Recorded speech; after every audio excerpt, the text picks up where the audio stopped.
This is Red Eye for the Red Eye blog coming to another edition of MLB Observations for the Hotstove, Week 4 of the 2022 season. Let's first get to the news.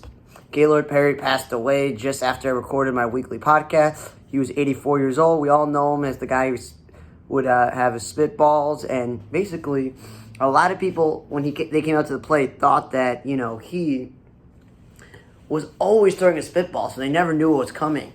He basically has all the threes. He's got 314 wins, 3,534 strikeouts, and a 3.11 ERA. And he was the first pitcher to win the Cy Young in both leagues. And when he won it the second time, he's the oldest one at the time to win it. And he played for the Giants, Cleveland, Texas, San Diego, Texas again, the Yankees, the Braves, the Mariners, and the Royals. He was a 5-time All-Star.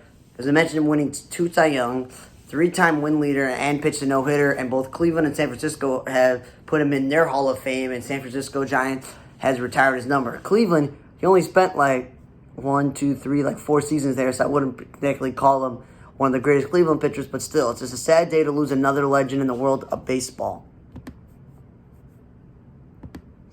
Now then, the news of baseball.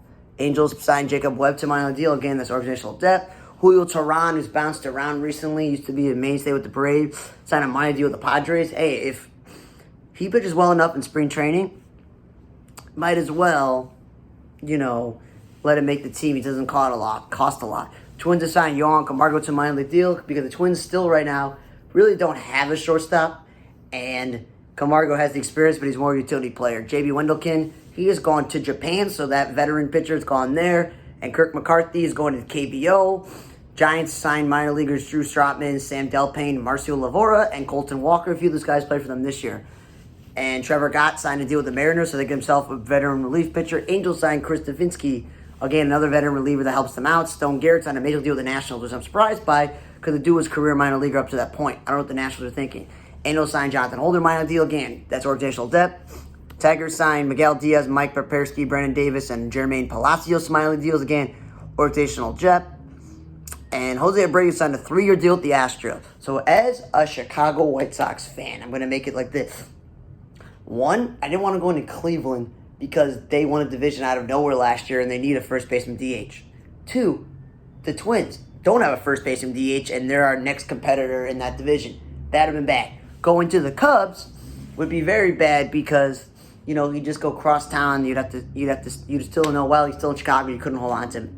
Then you have the Yankees, who no one likes. You don't want your best player going to the Yankees. But they re-signed Rizzo, so that wasn't an option. But he went to the Astros, which was another top 5 worst option because they just won the World Series. So they're like, no to Yuli and no to Trey Mancini. We just want Jose Abreu.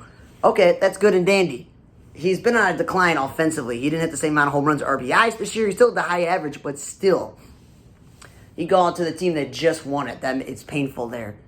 Okay, the Reds signed Luke Malley to a deal. He's going to back up Tyler Stevenson, who was snake-bitten this past season with a gluttony of injuries. Malley's what you call a professional catcher. Most teams, he'd be a second or third-string catcher because, he can't really hit. He's just a good enough backup. Former All-Star closer Roberto Zuna, who had domestic violence attached to him, decided that he's going to stay in Japan another season. He could have come back after a somewhat successful season in Japan, but he decided he's just going to stay where he's at. White Sox re-signed Mark Payton in a minor deal because, again, that's organizational depth in case of injury. And Shelby Miller signed a deal with the Dodgers. Again, Shelby Miller hasn't been the same pitcher in years, and he hasn't been healthy, and he's no longer a starting pitcher. But if he can get any innings out of them, the Dodgers get themselves a veteran reliever for the cheap.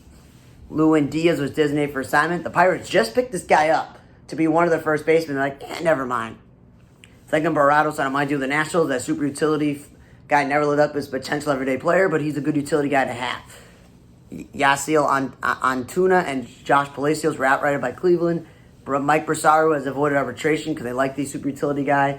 Anthony Gold, after Cleveland got rid of him, signed him to one of those 2-year minor league deals because the former outfielder converted to pitcher. They like having him around.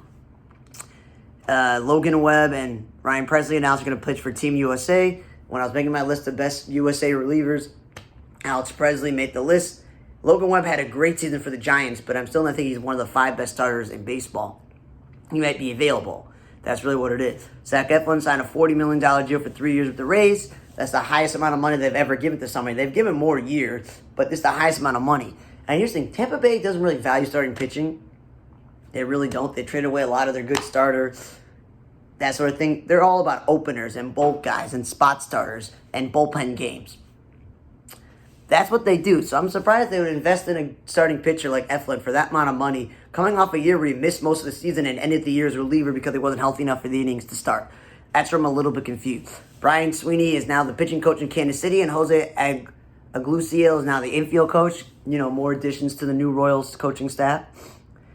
Yasiel Puig, if he was paying attention to my podcast and this video, he lied about illegal gambling to prosecutors and the FBI, but he now pleads not guilty, which again, if you did it, you did it. Really not much more you can say about that. Andy McKay is promoted to assistant GM of the Mariners. So for those who are fans of the Mariners, that's good news for you. Joel McKeithian has become the hitting coach of the Reds, while Terry Bradshaw is now the assistant hitting coach. Tim Lamont has joined the staff. And Colin Cowgill, former major leaguer, who only recently started being a coach, is now the first base coach.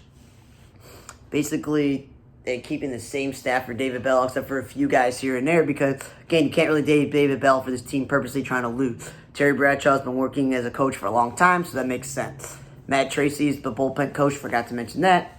And the daily lunch of the Twins have been handed to Joe Pollard. For those following that, they're trying to maybe sell the team or whatever, so they just completely just said you can have the day-to-day operations. And Nestor Cortez and Adam Wainwright also announced pitching for Team USA. Waino in his final hurrah this upcoming season.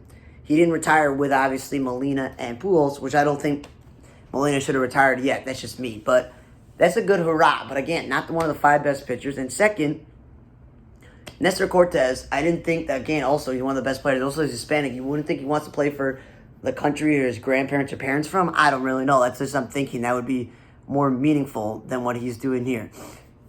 Tony Clark's on a 5-year extension to continue to be the head of the Players Union rep. He's been fighting for the rights for a long time, so it makes sense, the former all-star first baseman, to continue doing that. And Jeimer Candelario signed a deal with the Nationals. And again, speaking of utility guys, Andrianza, Ildemaro Vargas, Miguel Franco, Alcides Escobar, all of those guys started at shortstop or third base or all over the infield for this team this year. So Candelario, at least, despite this bad year, he's been a 20-home run guy, and he can drive in 60 to 70, maybe 80 RBIs if he's having a good season.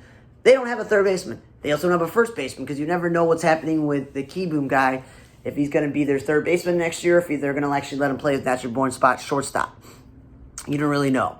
So that's why it's they don't have a third baseman. They said goodbye to Luke Voigt and Nelson Cruz, and Seth Menendez could always DH or be a bad defensive outfielder. So there's always room for Candelario to play first base, third base, and then they can actually swap him at the deadline. White Sox announced Jose Castro is their new hitting coach and Eddie Rodriguez the third base coach. But most importantly, Darryl Boston staying as the first base coach. That guy's been there for a while. He's the outfield coach. That's good that he's sticking around. Jose Castro's been around the block as a hitting instructor, so that will help the White Sox team and Chris Johnson. And Don Mattingly, one of the best players to become a manager, and who, had a great career but is not a Hall of Famer. I know he's up for the ballot again. Not working in Marlins. So I thought he was thinking maybe if Aaron Boone got fired, he'd become manager. I was thinking maybe Los Angeles Angels. He could stay in Los Angeles because that's where he was before with the Dodgers. Obviously, I'm thinking okay, he's not going to go to the Royals or even the White Sox, let's say, or even the Phillies as potential ones who had interim managers, right? So I was like, yeah, okay, he's not going to go to those places, but there was rumors the Yes Netzer wanted him to be a broadcaster. He decided, you know what? I'm going to be John Schneider's bench coach in Toronto. Maybe he still wants to be around baseball on a day-to-day basis, but not have all the stress of being a manager. And that makes sense. But he's a legendary player. You thought maybe he wants to go back to Los Angeles or maybe be with one of the New York teams. But that's not happening. He's going to be the Toronto bench coach, which, again, I'm confused why he would want a demotion like that.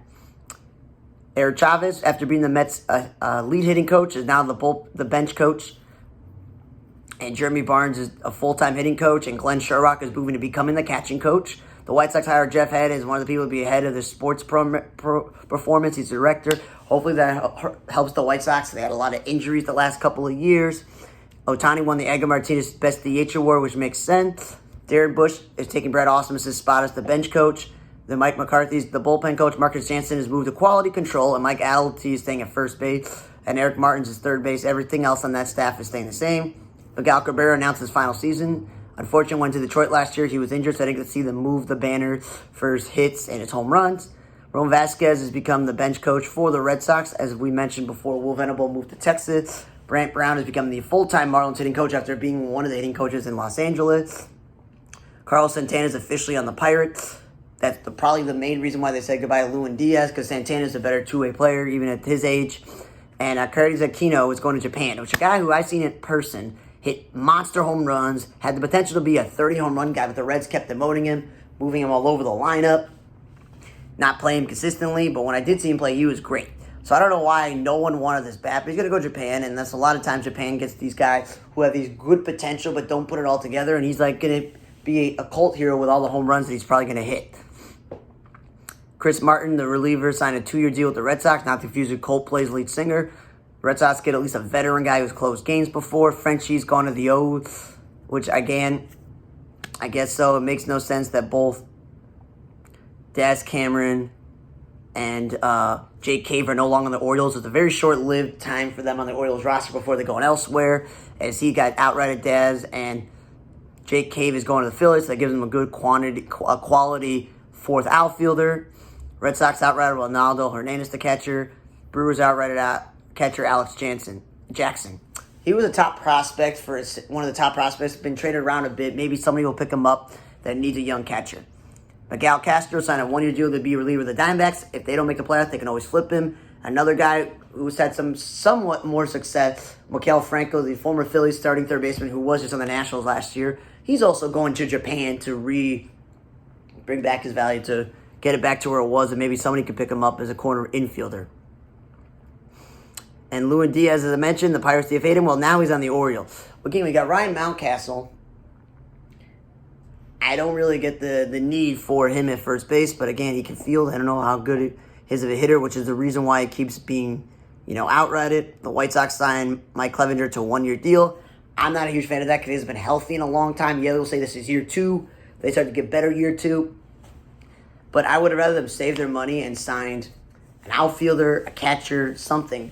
Because I would rather have Johnny Cueto as the 5th starter if you're still going to go Cease, Lynn, Giolito, Kopech, and Johnny Cueto. This is good depth. They're asking to be a 4th and 5th starter, which is not too much pressure. Hopefully he can give you some innings this year, because I've already Lynn and Kopech have had injuries issue, and Lucas Giolito is super inconsistent.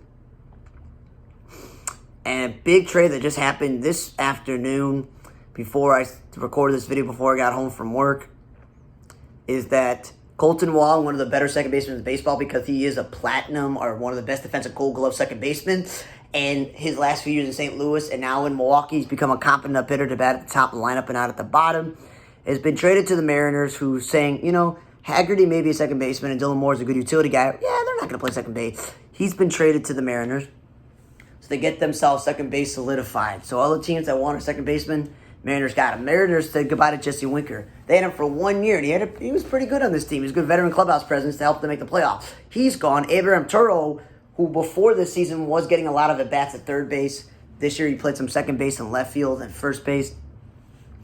He's going to Milwaukee. Milwaukee doesn't really have a third baseman because Jace Peterson and Brassard are utility guys, and I think Jace Peterson's a free agent. So let Abraham Turtle in Milwaukee play every day at third base, and you'll see the type of production that this dude has shown in the past.